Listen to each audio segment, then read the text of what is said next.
Bismillahirrahmanirrahim. Assalamualaikum warahmatullahi wabarakatuh. Alhamdulillah, alhamdulillahilladzi bi ni'matihi tatimmus shalihat. Wassalatu wassalamu ala Rasulillah wa ala alihi wa ashabihi wa man walah wala haula wala quwata illa billah.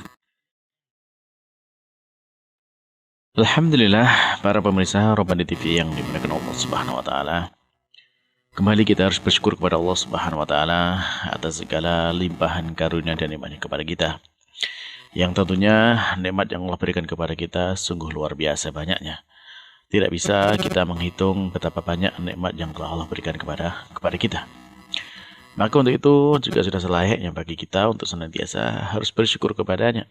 Dalam segala keadaan kita sampaikan rasa syukur kita kepada Allah Subhanahu wa taala dengan rukun-rukunnya, yaitu syukur dengan hati kita, syukur dengan lisan kita, dan tidak ada syukur dengan anggota badan kita atau perbuatan kita.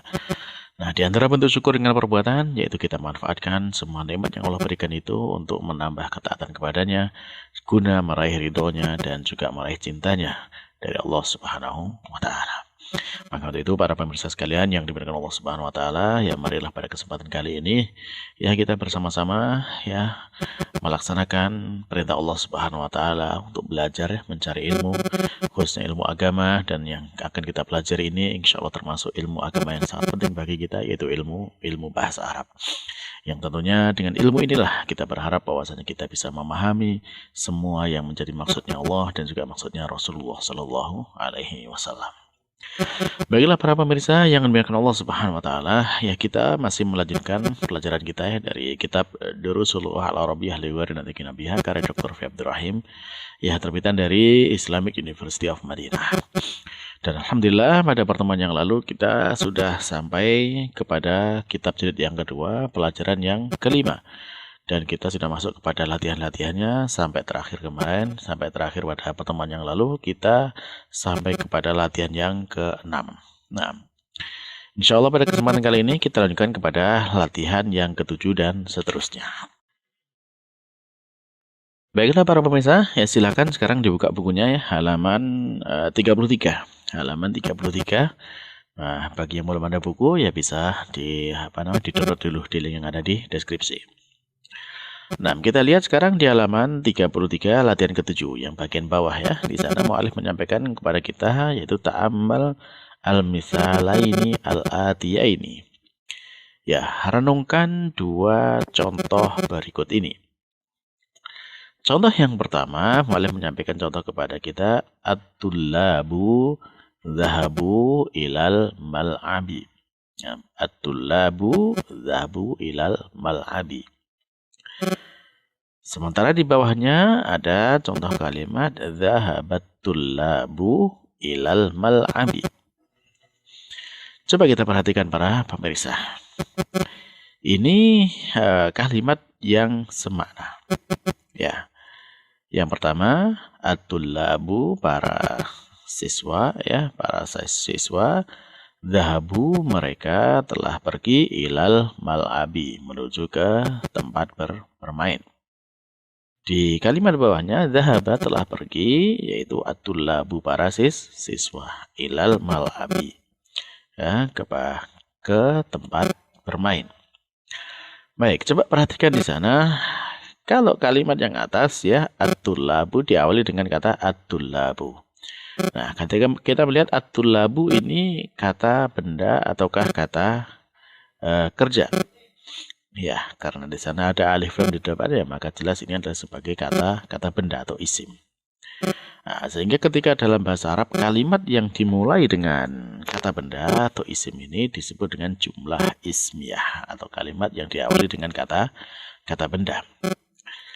Adapun untuk yang bawah ya dhahaba at-tullabu ilal mal'abi, di sana diawali dengan kalimat dhahaba. Nah, dhahaba itu artinya telah pergi. Ya. Maka ini adalah kata kerja. Ya, sehingga atau dalam bahasa Arab disebut dengan fi'il. Nah, dalam kata kerja seperti ini dalam kalimat yang diawali dengan kata kerja seperti ini dalam bahasa Arab disebut dengan istilah jumlah fi'liyah. Kalimat yang diawali dengan kata kerja. Nah, terus apa bedanya antara jumlah ismiyah dengan jumlah ismiyah, jumlah ismiyah dengan jumlah fi'liyah ya? Apa bedanya? Ya, bedanya bisa kita lihat di sini. Kalau jumlah ismiyah ya, jumlah ismiyah itu diawali dengan kata at-tullabu. Kemudian baru fi'ilnya dhahabu. Nah, perhatikan di situ ternyata kalau diawali dengan kata at-tullabu itu bentuknya jamak. Maka yang kata kerja yang mengiringnya yaitu dhahabu ya, juga dalam bentuk jamak ya. Dhahabu itu juga dalam bentuk jamak, berarti maknanya at-tullabu para siswa dhahabu, yaitu mereka telah pergi. Ini kalau dalam jumlah ismiyah. Akan tapi kalau dalam jumlah fi'liyah yang di bawahnya itu ya, jumlah fi'liyah fi'ilnya didulukan. Ya, karena fi'il didulukan ya menjadi dhahaba at-tullabu. Nah, fi'ilnya tetap ternyata dalam bentuk mufrad meskipun at-tullabu dalam bentuk jamak. Dhahaba telah pergi. Ini adalah bentuk mufradnya. Kalau dhahabu itu jamaknya ya. Dhahabu itu pelakunya jamak. Tapi di sini dhahaba itu mufrad. Meskipun di sana pelakunya adalah at-tullabu yaitu para siswa, itu banyak ya. Nah, tetapi kata kerjanya tetap dalam bentuk tunggal, tidak terpengaruh sebagaimana dalam bentuk jumlah ismiyah. Maka jumlah ismiyah karena dia mengikuti kata bendanya, maka disesuaikan dengan kata bendanya. Adapun kalau dalam jumlah fi'liyah yang kata kerjanya itu lebih dulu daripada kata bendanya ya atau pelakunya, maka dhahaba ya, cukup ditulis dengan bentuk tunggalnya yaitu dhahaba at-tullabu, telah pergi para siswa. Tapi mudah-mudahan bisa dipahami ya. Jadi bahwasanya kalau dalam jumlah fi'liyah itu tetap tunggal ya. Fi'ilnya ditulis dalam bentuk tunggal meskipun pelakunya jamak. Nah, coba kita lihat contoh yang kedua. Di contoh yang kedua, di sana mu'allif menyampaikan contoh kepada kita at-talibatu dhahabna ilal maktabati. At-talibatu dhahabna ilal maktabati. Kemudian di bawahnya ada kata dhahabat at-talibatu ilal maktabati. Artinya kalimat yang pertama yang atas ya, at-talibatu para siswi. Para siswi dhahabna ya, mereka telah pergi ilal maktabati ke perpustakaan. Sedangkan di bawah dhahabat telah pergi perempuan ya, dhahabat karena ada harusnya tak perempuannya di situ. Dhahabat telah pergi perempuan, yakni at-talibatu para siswi ilal maktabati ke maktabah. Nah, coba sekarang perhatikan di sini untuk yang atas dengan yang bawah. Perubahan yang atas sama seperti tadi, di atas itu jumlah ismiyah diawali dengan kata benda yaitu at-talibatu. Para siswi. Adapun kalau yang bawahnya itu jumlah fi'liyah ya, diawali dengan kata kerja itu dhahabat. Nah, perhatikan ketika jumlah ismiyah at-talibatu para siswi dhahabna ya, dhahabna mereka telah pergi. Ya, ini menunjukkan bentuk jamak ya. Karena dhahabna nanya ini menunjukkan itu untuk domirnya hunna ya. Domir hunna mereka para wanita.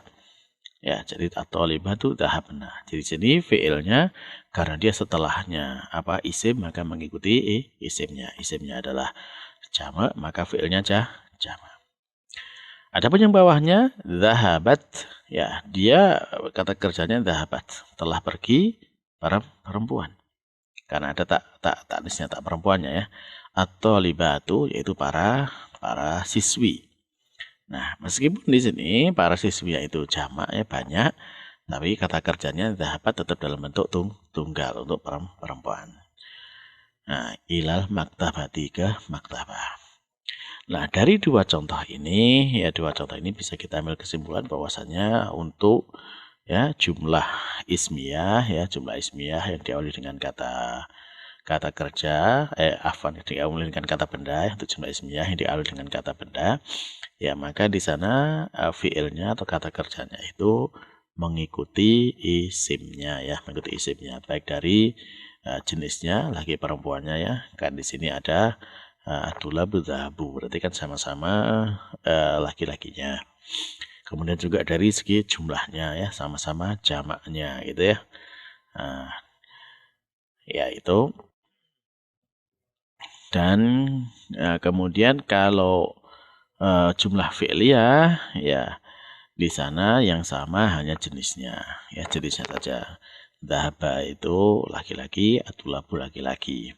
Adapun jumlahnya berbeda, dhahaba itu tunggal, adulabu itu jamak. Jadi meskipun nanti pelakunya itu bisa tunggal ataupun jamak, tetap fi'ilnya itu tunggal. Tapi jenisnya sama ya. Kalau pelakunya perempuan, ya fi'ilnya juga perempuan. Misalkan dhahabat ya, dhahabat atau libatu sama-sama perempuannya. Sehingga nanti kalaupun misalkan pelakunya tunggal ya, atau libah gitu ya, tetap dhahabat atau libah. Baik, nah itu ya insya Allah yang bisa kita pahami dari dua contoh ini. Nah, mudah-mudahan ini bisa difahami dan insya Allah nanti akan semakin jelas kalau kita lanjutkan kepada latihan-latihan berikutnya. Baiklah, demikian mungkin untuk penjelasan dari latihan yang ke-7 ini. Baik, sekarang kita masuk kepada latihan berikutnya di latihan yang ke-8. Di latihan yang ke-8, ya latihan ke-8 di sana, mu'alif memberikan perintah kepada kita, yaitu qaddim, ya qaddim al-fi'la fil jumalil atiyati kama huwa ya muwaddahun fil misal. Jadi qaddim, dahulukan al-fi'l, yaitu kata kerjanya, fil jumalil atiyah, pada kalimat-kalimat berikut ini, kama huwa, sebagaimana dia muwaddah, telah dijelaskan fil misal, dalam contoh, yaitu di latihan yang ke-7 tadi. Nah, kita lihat contoh ya, atau dalam contoh seperti ini, misalkan di sini juga ada contohnya ya. Al-auladu ya syaribu al-qahwata. Al-auladu, anak-anak ya, syaribu, mereka telah minum, al-qahwata, kopi. Didahulukan fiilnya kata kerjanya itu syaribu, didahulukan ke depan menjadi syaribal auladu al-qahwata, yaitu para telah minum anak-anak al-qahwata, itu kopi. Baik, ya tetap ya untuk maf'ul bihnya ya harokatnya fathah ya, atau mansub ya, ditandai dengan fathah. Baik, nah selanjutnya untuk 2-10 ya silahkan dikerjakan terlebih dahulu, dan insya Allah nanti kita cocokkan ya pada pertemuan berikutnya insya Allah ya. Kita selesaikan nanti pada pertemuan berikutnya, dan silakan ini dikerjakan terlebih dahulu untuk mengerjakan soal nomor 2 sampai nomor 10 latihan yang ke-8 ini. Baiklah para pemirsa, ini Allah Subhanahu wa taala ya, berarti mungkin untuk kesempatan kali ini kita cukupkan dulu untuk penjelasannya di latihan yang ke-8 ini, dan insya Allah nanti setelah dikerjakan atau kita lanjutkan kepada pertemuan berikutnya untuk membahas jawaban dari latihan ke-8 ini. Baik, semoga Allah Subhanahu wa taala ya menerima apa yang kita usahakan dan memberikan kemudahan kepada kita dalam memahami apa yang menjadi bahasa pilihannya ini, yaitu bahasa Arab, sehingga kita ya mendapatkan kebaikan dari Allah Subhanahu wa taala di dalam kita ya belajar ini, baik itu kebaikan dunia maupun kebaikan akhirat. Akhirul kalam ya, kita cukupkan untuk pertemuan kali ini dengan membaca doa akhir majelis ya. Subhanakallahumma rabbana wa bihamdika asyhadu an la ilaha illa anta astaghfiruka wa atubu ilaik. Assalamualaikum warahmatullahi wabarakatuh.